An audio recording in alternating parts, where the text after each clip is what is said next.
And the artist L.S. Lowry is best known, of course, for his iconic Matchstick Men paintings depicting the lives and often difficult times of people right here in Salford.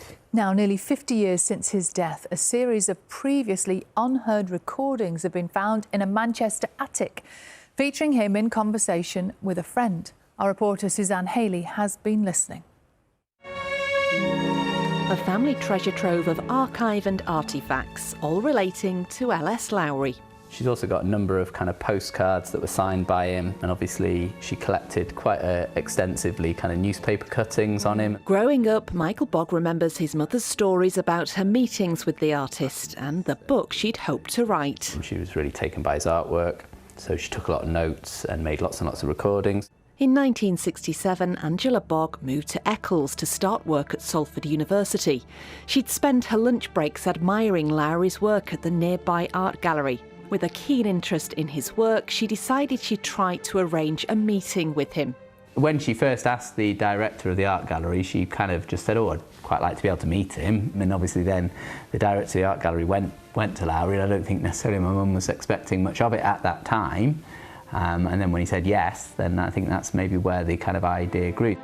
By now, Lowry was in his 80s and lived in Mottram in Longdendale. The idea they were both kind of at different ends of their life, and yet they kind of had this mutual connection, I guess, where they could kind of establish this friendship that went on to obviously him being willing to kind of answer questions that were quite kind of in-depth. During their meetings at his home, Angela made around 20 hours of reel-to-reel tape recordings. A lot of people rebel against their parents, when they're young. Did you ever feel No, like I never did. I was a home bird all the time. I never had a girl. I never was in love. I knew a lot of people and drifted along until I'm drifting now, and you're talking to me.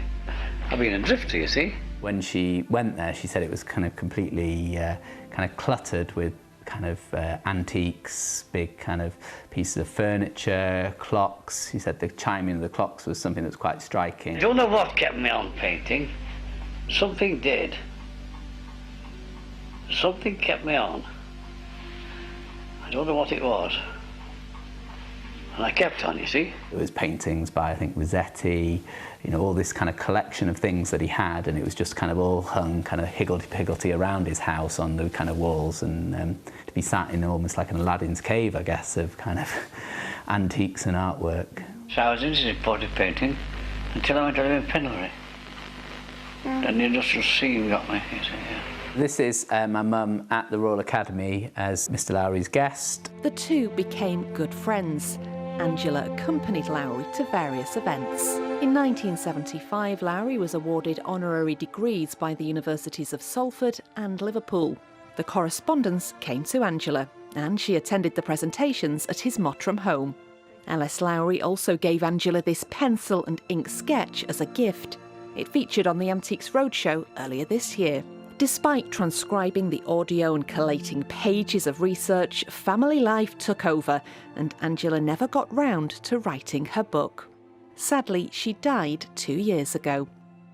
The recordings are now being held in storage at the Lowry Museum. For Michael, it's a rare and precious insight not only into the life of L.S. Lowry, but into the life of his mother Angela, who, despite all she collated, never realised her ambition to write her book about the artist she so admired.